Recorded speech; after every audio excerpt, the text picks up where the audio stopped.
I still wake up tasting molten steel.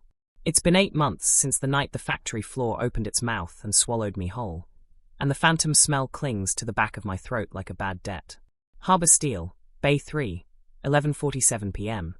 The exact second my heart decided it had carried enough. I was 68 years old, shift supervisor, the woman who could read a furnace pour like tea leaves and keep 30 men alive on nothing but caffeine and stubbornness.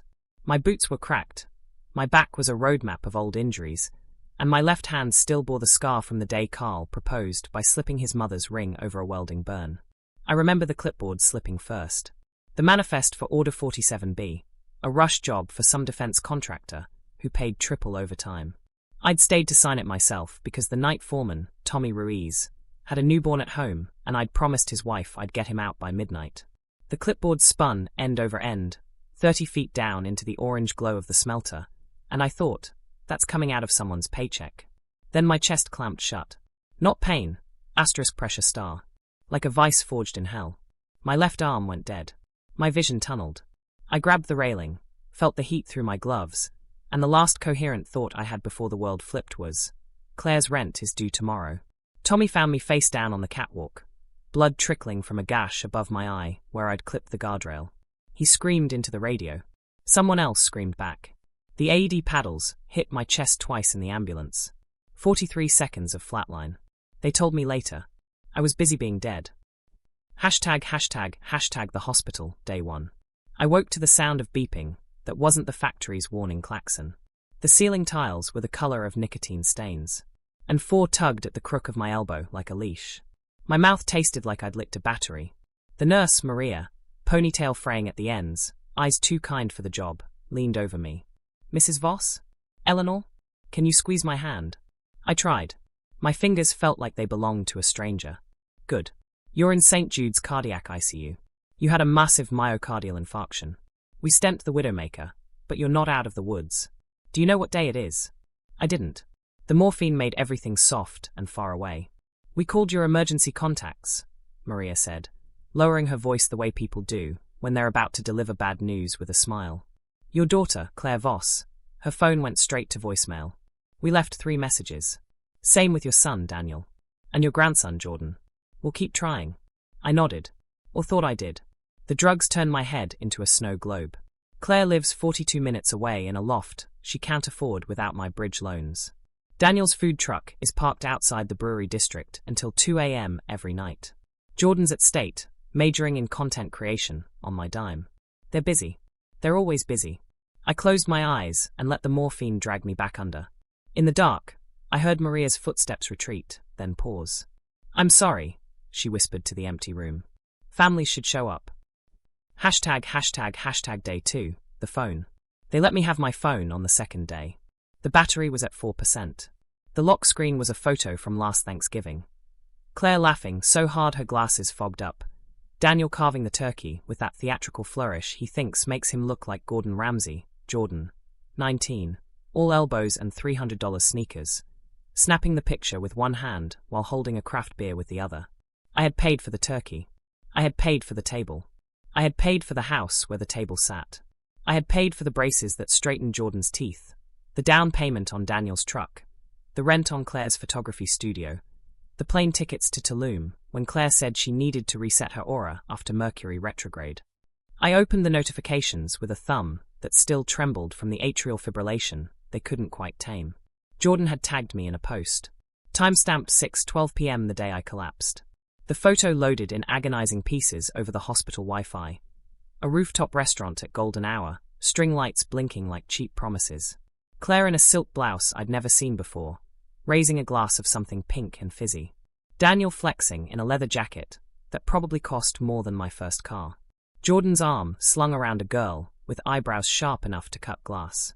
The table groaned under platters of oysters on the half-shell, Wagyu sliders, truffle fries glistening with oil. Caption: Voss vibes only. No stress. Just blessings. Hashtag family first. Hashtag living my truth. Hashtag rooftop nights. Hashtag grateful heart. My oxygen saturation dipped from 96 to 91 in the space of one heartbeat. The monitor squealed like a wounded animal. Maria rushed in, adjusted the cannula under my nose, and followed my gaze to the phone. Mrs. Voss, breathe with me. In through the nose, out through the mouth. I couldn't. I was staring at my daughter's smile, wide, relaxed, carefree. I was staring at the timestamp. 6:12 p.m. Less than 7 hours after I coded on the factory floor. Maria's hand hovered over the call button. Do you need pain meds? A chaplain? I needed my children. I got a rooftop selfie instead. No, I croaked. Just turn the sound off. She did. The monitor quieted. My pulse did not. #### day 3. The waiting room of the soul. They moved me to a regular room on the third day. Room 412. The window faced the staff parking lot. I watched nurses smoke under the awning. Watched families arrive with mylar balloons and teddy bears wearing tiny scrubs. Watched the sky cycle from dishwater grey to bruise purple and back again. No one came for me. Maria checked on me every hour on the dot. Still no word from your kids. I left another message with your daughter's assistant. Brielle? She said Claire's in a brand retreat until Friday. Claire has an assistant now. A 19-year-old named Brielle who schedules her content drops and filters her life like a human spam folder. I asked for a notepad. Wrote in shaky block letters. * Claire, call hospital. MOM had heart attack. *. Maria promised to pass it along. She didn't look hopeful. That night I dreamed of the factory. The furnaces roared like dragons. The catwalk swayed under my feet. I reached for the railing, and my hand came away wet with blood. My own, bright and arterial. Claire stood at the far end, phone raised, filming. Smile, Mom. This is gold for the grief arc. I woke gasping. The monitor flatlined for 3 full seconds before the night nurse burst in and reset it. She didn't ask what I'd dreamed. She just upped my beta blockers and left me staring at the ceiling until dawn. ### day 4. The photo album. They let me walk on the 4th day. 10 steps to the bathroom and back, for Paul dragging behind me like a reluctant dog. My legs shook so badly, I had to lean on Maria's arm. My hospital gown gaped in the back, and I caught a glimpse of myself in the mirror. Grey hair matted with sweat, face the colour of printer paper, eyes sunken like I'd been hollowed out with a melon baller. Maria wheeled in a plastic bin with my personal effects. My wallet. My keys. The small leather photo album Carl had given me on our 30th anniversary, back when forever still felt possible. I opened it with fingers that still felt borrowed from a corpse. Page 1. Carl and me at the county fair, 1977. His arm around my waist, both of us sunburned and laughing, cotton candy stuck in my hair. Page 2. Claire at 6, missing both front teeth, holding a blue ribbon from the science fair for her volcano that actually erupted. Page 3. Daniel at 8, covered in mud from head to toe, grinning beside the fort we built in the backyard with scrap lumber from the mill. Page 4. Jordan at 3, asleep on my chest during a rainstorm, his tiny hand curled around my necklace. I turned to the last page. A new photo had been slipped in without my noticing. Thanksgiving again. Same table. Same smiles. But someone had cropped me out. My chair was empty. My plate was gone. The space where I'd sat was filled with a decorative gourd. On the back, in Claire's looping cursive. * family is what you make it. Grateful for the ones who show up. I stared at it until the edges blurred. Then I tore the photo in half. Then in quarters. Then let the pieces flutter into the wastebasket like confetti from a funeral no one attended. Maria found me an hour later, sitting on the edge of the bed, staring at the scraps. Mrs. Voss? You okay? I laughed. It came out like a cough. I think I just buried my family. ### day 5, the discharge. Dr. Patel, the cardiologist, was 35 going on 50, with kind eyes and the exhausted slump of a man who'd seen too many widows made in the middle of the night. Mrs. Voss, you had a 99% blockage in your LAD, the widowmaker. We stent it, but you need lifestyle changes. Stress reduction. Medication compliance. Cardiac rehab, 3 times a week. Follow-up in 2 weeks. He hesitated, glancing at the empty chair beside my bed. Your family still hasn't. I heard, I said.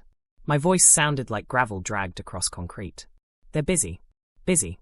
The word tasted like rust and old blood. They gave me a walker I refused to touch. A cab took me home to the little brick house on Maple Lane. The one Carl and I bought in 1978 with a VA loan and a promise to grow old together. The porch light was burned out. The mailbox overflowed with flyers, overdue notices, and a single postcard from Claire. * thinking of you from Tulum. *. Inside, the air was stale, thick with the smell of neglect. The fridge hummed over empty shelves except for a single container of yogurt, expired in September. I sat at the kitchen table. Scarred oak, same one where I'd rolled out biscuits for 50 years. Where Carl had proposed with a ring he'd saved 6 months to buy. Where I'd signed Daniel's permission slips and Claire's college applications and Jordan's private school tuition checks. And opened my laptop. The joint account I shared with Claire for emergencies was down to $43.12.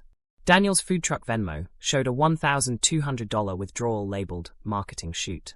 Jordan's college fund, seeded with my overtime for 4 years, every extra shift, every skipped vacation, was gone. A single line item, transfer to J. Voss Dream Chaser grant. I stared until the numbers blurred into a single red smear. Then I called Harold. Harold is 81, retired from the railroad after 42 years of laying track through blizzards and heat waves. He lives in Pine Haven, a town so small the welcome sign apologizes for existing. His bungalow sags like an old dog, paint peeling in curls like dead skin. But the coffee is always hot, and the truth is always sharper than any knife. He answered on the first ring, voice like dry leaves crunching underfoot. Ellie? That you? They didn't come, Harry. My voice cracked on the last word. Silence. Then, pack a bag. I'm 10 minutes out. He arrived in his ancient Buick, hazard lights blinking like a dying heartbeat. He didn't hug me. Harold believes touch is for dogs and grandchildren who deserve it. But he took the suitcase from my shaking hands and loaded it without comment. We drove south on back roads, past fields gone gold with autumn, past billboards for personal injury lawyers and megachurches. Harold didn't speak until we crossed the county line. You know what your problem is, Ellie? I've got a few. You love them too loud and too long. They mistook volume for obligation. I stared out the window. The sky was the color of a healing bruise. Carl warned me, I said. The year Daniel flunked out of community college. Said, Elle, you can't buy love with overtime. I thought he was tired.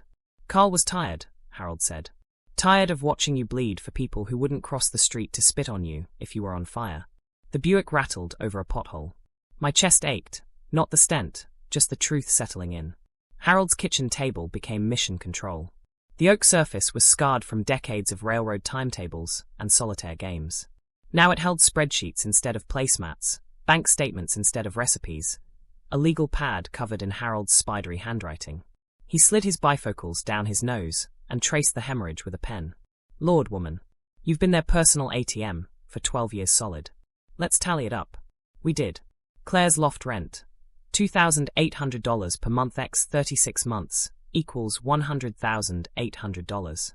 Daniel's food truck down payment plus repairs plus marketing, $48,500. Jordan's private high school plus college tuition plus supplies, $112,000. Miscellaneous emergencies, plane tickets, bail for Daniel's DUI, Claire's wellness retreat, in Sedona $37,000. Grand total, $298,300. That was my retirement. My buffer. My rainy day. Harold didn't flinch. You thought if you gave enough, they'd love you back? I thought if I gave enough, they'd need me. He snorted. Need and love ain't the same currency, Elle. We started with the obvious. Cancelled the cable in Claire's name. Removed myself from Daniel's truck insurance. Closed the credit card Jordan used for production equipment. A $3,000 camera he used to film himself crying about student loans. Each click felt like snipping an artery. But the bleeding finally slowed. The text started at 2:14 a.m., 3 days after I cut the cords. Claire asterisk. Asterisk mom. Why is my card declined? I'm at Whole Foods and it's mortifying. The cashier knows me. Asterisk. Daniel asterisk. Asterisk grandma. The truck got towed. Need $480 ASAP. This is an actual emergency. Asterisk. Jordan asterisk. Asterisk yo grandma, my Venmo's frozen? I have a shoot tomorrow, and the model's already mad asterisk. I read them in the dark, phone glowing like a coal against my palm. Harold snored in the next room, a sound like a distant freight train. The house creaked like an old ship riding out a storm. I typed replies. Deleted them. Typed again. Asterisk you're adults. Act like it. Asterisk. Figure it out. No. Then I turned the phone face down and went back to sleep. By morning, the tone had shifted to syrupy desperation. Claire asterisk. Asterisk mom, it's me. I'm so sorry I missed your calls. Brielle filters everything, and she's been sick with mono. I'm coming to Pine Haven today. We'll talk. I love you more than words. Asterisk. Daniel asterisk. Asterisk I'll pay you back, promise. Just this once. The truck is my whole livelihood. Without it I'm ruined. Asterisk. Jordan asterisk. Asterisk grandma, please I have a midterm project due tomorrow. It's 40% of my grade. You always said education was everything asterisk. Harold poured coffee, black as tar, into a mug that said world's okayest grandpa. They're circling L. Smell blood in the water. I stared at Claire's text until the words lost meaning. We'll talk. As if words could stitch up a decade of silence. Daniel showed up at Harold's gate at 6:03 a.m., pounding with the flat of his hand until the hinges rattled. His hair was wild, eyes red from lack of sleep or cheap whiskey. He wore the same hoodie he'd had since high school, now stained with grease and desperation. Open the damn door, Mom. This is insane. Harold met him on the porch with a shotgun he hadn't fired since Korea. The barrel was steady as a judge's gavel. Boy, you're on private property. Leave the keys to that truck, titles in Eleanor's name, and walk away before I call the sheriff. Daniel's face crumpled. For a second, he looked 12 again, the day he broke his arm falling off the swing set I'd built with scrap lumber. I'd carried him 3 miles to the ER, because the car was in the shop. Then the mask slammed back down. You're dead to us, he spat. You hear me? Dead. He threw the keys into the azaleas and stormed off, tires squealing as he peeled out in Claire's borrowed Prius. The voicemail he left later was worse. I played it on speaker while Harold buttered toast. Asterisk. I hope you rot in that old man's house. You were never a mother. Just a bank with a pulse. When you're dead, we'll piss on your grave. Asterisk. Harold didn't blink. Kids got away with words. I played it twice. Then deleted it. Then played it again, just to make sure the hate was real. Claire took the digital route. A 37-minute video on her photography channel, Claire de Lune Visions, titled, When Narcissistic Parents Weaponize Money, My Story. She cried prettily. Used a ring light and a filter that made her eyes look dewy. Wore the sweater I'd knitted her for Christmas 2019. The one with the tiny cables, she said made her feel cozy and seen. Hashtag elder abuse, hashtag toxic mom, hashtag healing journey, hashtag boundaries. The comments section exploded. Asterisk, sending you strength, queen. Asterisk. Asterisk, my mom did the same. Cut me off when I needed her most. Asterisk. Asterisk, this is why I'm child-free. Asterisk. Then someone stitched it. A user named it SteelWidow72. I still don't know who. Took Claire's crying thumbnail and spliced it with Jordan's rooftop post. Then added a third clip. Security footage from Harbor Steel, leaked by Tommy Ruiz, showing me collapsing on the catwalk, medics swarming, the AED paddles flashing. Caption. Asterisk family first, while grandma codes alone. Where was the concern when she was dying? Asterisk. The algorithm did the rest. Hashtag VosVibes became hashtag VosLiars. Claire's sponsor, a sustainable jewelry brand, pulled out by noon. Her follower count hemorrhaged 40,000 in 6 hours. Claire went live at 9 p.m., mascara running in perfect streaks. My mother is mentally unwell. We're exploring guardianship options to protect her assets from herself. Harold watched with the sound off, sipping decaf. She's desperate, he said. Desperate people do stupid things. It arrived certified mail 3 days later, thick as a phone book. Emergency petition for temporary conservatorship of Eleanor M. Voss. Filed by Claire Voss, citing my cognitive decline, erratic financial decisions, and refusal to maintain family obligations. Exhibit A. A photo of me asleep in the hospital bed, mouth open, for lines snaking across my chest like vines. Taken day 4, timestamped 2:17 p.m., the exact minute Maria told me Claire was in a brand retreat. Exhibit B. Bank statements showing the cancelled transfers, highlighted in neon yellow. Exhibit C. A handwritten note in my shaky post-heart attack scrawl. I can't do this anymore. Harold's lawyer, Miriam Cho, laughed so hard she spilled coffee on the affidavit. Miriam is 52, Korean American, and sharp enough to shave with. Judge will toss this before the ink dries. But we're not waiting. We countersued. Proof of my capacity. Dr. Patel's letter, patient is oriented X3, managing own affairs. Proof of ownership, truck title in my name alone. Proof of gift, not loan, college fund transfers with no repayment agreement. Proof of harassment, Daniel's voicemail, Claire's video, Jordan's GoFundMe. The hearing was set for 2 weeks. Claire's motion was dead on arrival. Jordan dropped out of college the same week. Started a GoFundMe. Help a creative genius rise above toxic roots. Goal: $25,000 for relocation, equipment, and therapy. Raised: $87. Mostly from bots. One donor left $5 with the comment asterisk, get a job. Asterisk. The description was a masterpiece of delusion. Asterisk, my grandmother promised to fund my education, but pulled the rug out when I needed her most. Now I'm homeless, heartbroken, and forced to crowdfund my future. Blood doesn't mean family. Asterisk. He included a photo of himself sitting on the curb outside my old house on Maple Lane, head in hands, looking soulfully bereft. The curb was clean. The house was locked. He'd never lived there a day in his life. Harold read it aloud over breakfast, voice dripping with scorn. Kids got a future in fiction. Or prison. I'd volunteered at Haven House since Carl died in '09. A shelter for women fleeing abuse, addiction, poverty. I'd served coffee, folded laundry, listened to stories that would break your heart in half, and hand it back still beating. Now I had a story of my own. I met with the director, Rosa, in her cramped office that smelled of lemon cleaner and desperation. Rosa is 45, a former resident herself, with a scar on her cheek from a husband who thought love meant ownership. I want to leave the house to Haven, I said. Everything. The equity, the land, the memories. Rosa's eyes filled. Eleanor, that's your home. It stopped being a home the day my children stopped showing up. We drew up the trust. The brick house on Maple Lane, paid off with 40 years of double shifts, every skipped vacation, every Christmas I worked so they could have presents, would become transitional housing for 6 women and their children. The common room would be named Carl's Corner. I kept Harold's bungalow, the Buick, and a modest annuity he insisted I accept for coffee and stubbornness. The revised family trust arrived the day escrow closed on Maple Lane. Drafted by Claire's new legal advisor, some cousin twice removed with a paralegal certificate and a grudge. It disinherited me unless I resumed reasonable support and attended mandatory reconciliation counseling. The counselor? Claire's life coach, $300 an hour, who once told her that boundaries are just love in a different font. I read it on Harold's porch, rocking chair creaking like old bones. The sun was setting, painting the sky the color of dried blood. Then I wrote my own letter. Asterisk to Claire, Daniel, and Jordan asterisk. Asterisk, you taught me a lesson I should have learned decades ago. Love is not a checking account. I release you from all obligation. I release myself from all guilt.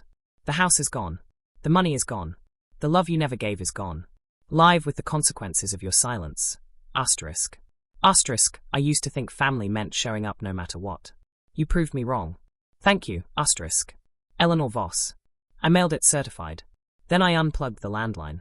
Then I slept 12 hours straight for the first time since 1983.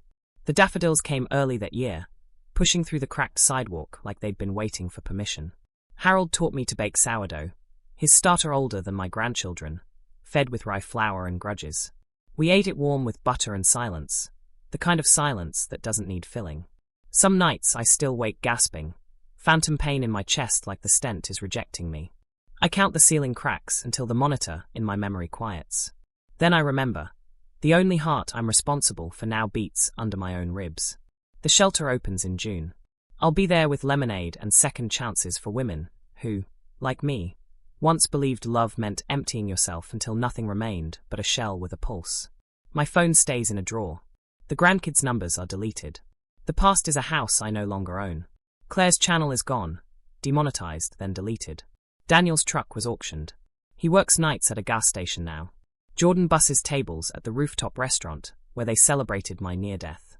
They still try to reach me through cousins, through old neighbors, through a letter slipped under Harold's door that I burned without opening. I never answer. If you've ever been the family bank, the emergency contact, the one who shows up while everyone else posts sunsets, if you've ever paid for smiles that vanished the minute the direct deposit cleared, know this. Walking away isn't abandonment. It's oxygen. And the air up here in Pine Haven tastes like iron and bread, and the first honest breath I've taken in 68 years. Share your story below. I'm not alone. Neither are you.